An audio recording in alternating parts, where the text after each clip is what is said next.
Thales, sem mais delongas, vamos então para a pergunta que você vai responder, eu vou tentar te ajudar, que é qual o volume de verbas que o governo liberou para o Congresso? Bica, cascata, cachoeira ou catarata?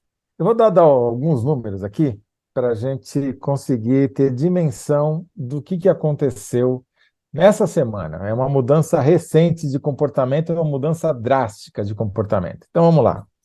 Até o começo de maio, até o dia 1º de maio, o governo havia liberado de emendas parlamentares para deputados e senadores, para as bancadas do Congresso, para as comissões temáticas, etc., aquela moeda de troca, né, típica da política brasileira, o governo havia liberado menos de 350 milhões de reais, que é muito pouco dinheiro para um período de 120 dias, né?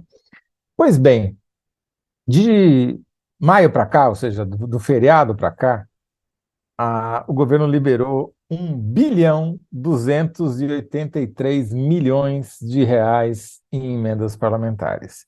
Se a gente dividir o dinheiro, a quantidade de dinheiro que foi liberada nos primeiros 120 dias e comparar com a quantidade de dinheiro que foi liberada nos últimos 10 dias, a média diária salta 47 vezes. Foi de 3 milhões por dia para 130 milhões por dia, praticamente, né?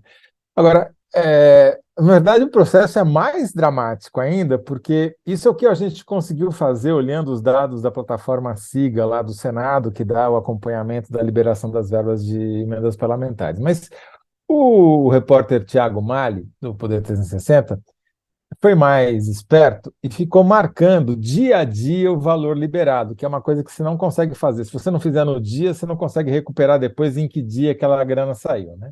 E ele descobriu que só na terça-feira agora, 2 dias atrás, o governo liberou 712 milhões de reais num dia só. Então, realmente foi uma mudança absolutamente radical de comportamento, em que estava pingando, era uma biquinha ali que pingava de dinheiro no colo dos parlamentares. Na verdade, eram pouquíssimas emendas que tinham sido atendidas, e agora uma enxurrada. Explica para a gente, Thales, o que aconteceu, por que houve essa mudança? Bem, primeiro tem que dar uma minimizada no fato de que o Congresso só começou a funcionar em fevereiro, né? Uhum. Então tem aí um tempo parado. Mas, de qualquer maneira, Não é é coincidência, mas em janeiro a liberação foi zero. zero, exatamente.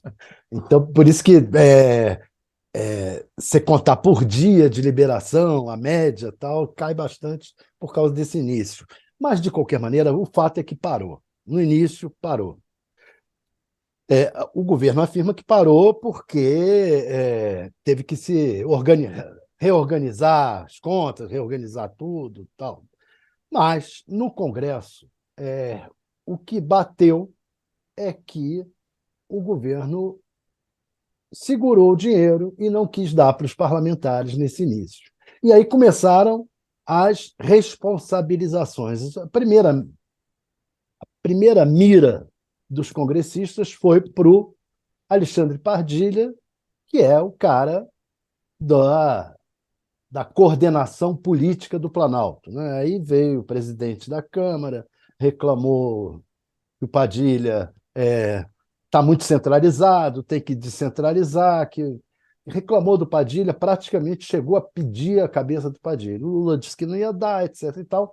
E aí depois eles viraram as baterias para o Rui, né? Para o chefe da Casa Civil. O ministro, ontem o Elmar ele publicou agora no Globo uma reclamação contra o ministro, dizendo que o ministro é que segurou as verbas. Só que o ministro Rui disse Costa, né? Só Rui para deixar Costa, claro também. desculpe. O ex-governador da Bahia. O problema meu é um pouco a idade, às vezes a Acontece palavra comigo, inclusive, eu não sei nem lembrar quantas vezes por dia, viu? Então, o Rui, eu me lembrei do Rui, mas me faltou É. o Costa. O Rui Costa, que foi governador da Bahia, etc. E a liderança do União Brasil é baiana, é o Elmar Nascimento. O União Brasil foi criado a partir da união do DEM com o PSC, e o DEM era presidido pelo ACM Neto. Quer dizer, tem uma raiz na Bahia grande, aonde o PT fez barba, cabelo e bigode. Então, eles se voltaram para o Rui. Olha, o Elmar Nascimento chegou a dar uma entrevista para o Globo dizendo que o Elmar Nascimento segurou, é quem estava segurando as verbas. Que o Elmar Nascimento, que o Rui Costa é quem estava segurando as verbas. O Rui Costa hoje soltou nota dizendo: olha, não é aqui.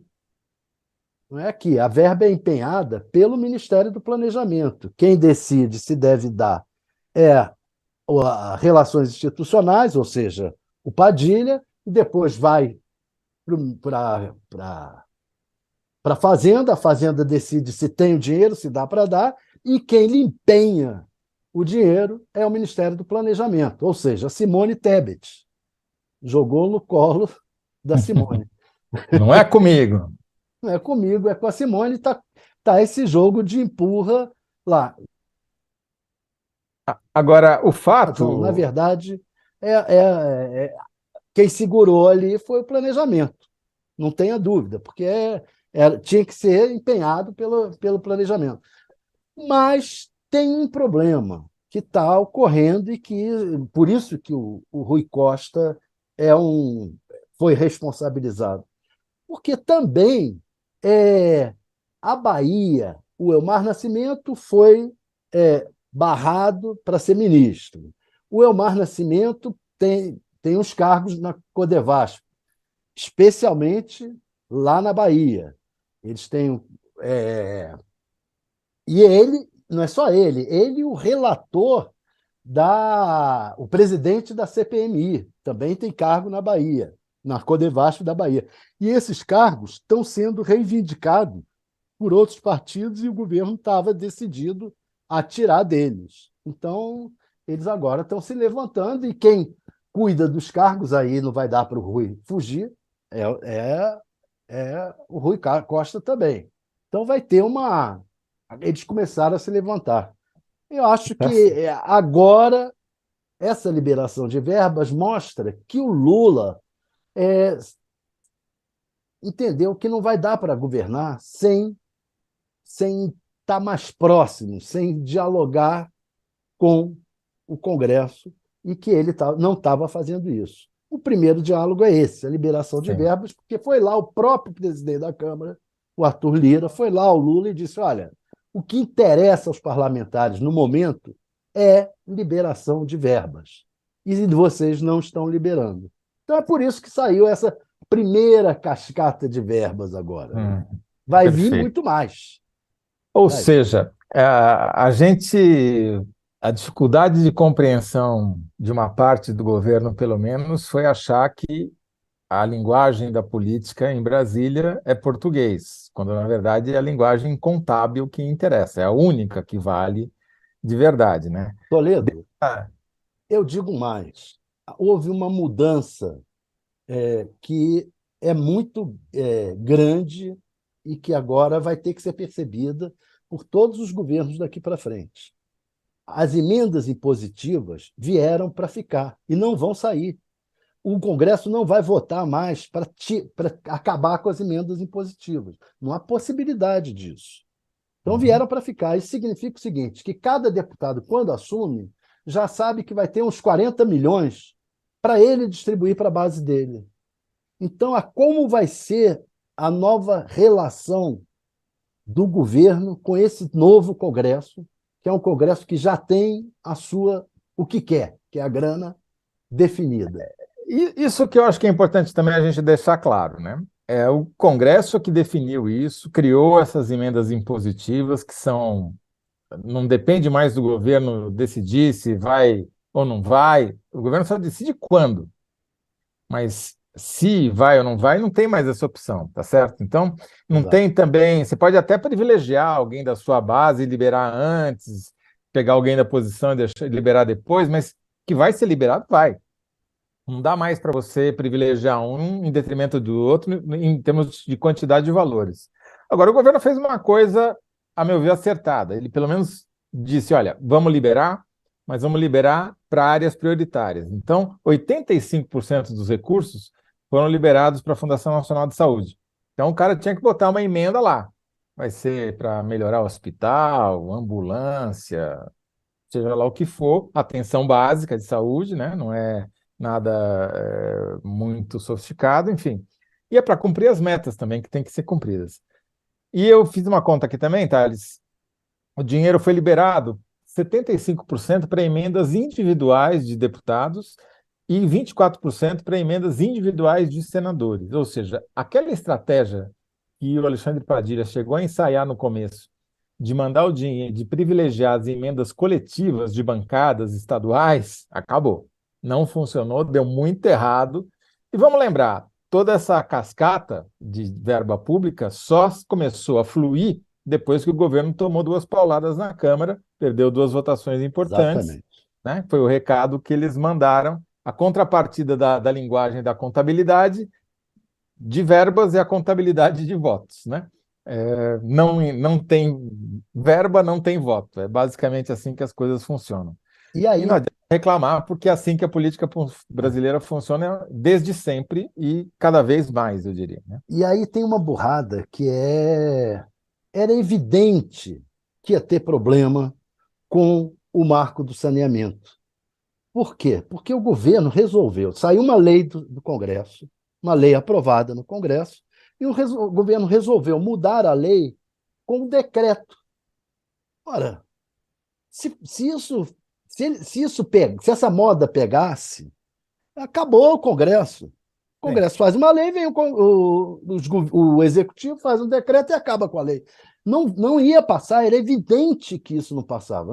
Nem na base, nem se você perguntasse aos petistas naquela. Eu me lembro que, olha, deve ter um mês ou dois, eu publiquei um artigo dizendo: olha, o governo vai perder no marco do saneamento. Todo mundo sabia no Congresso que era uma derrota anunciada.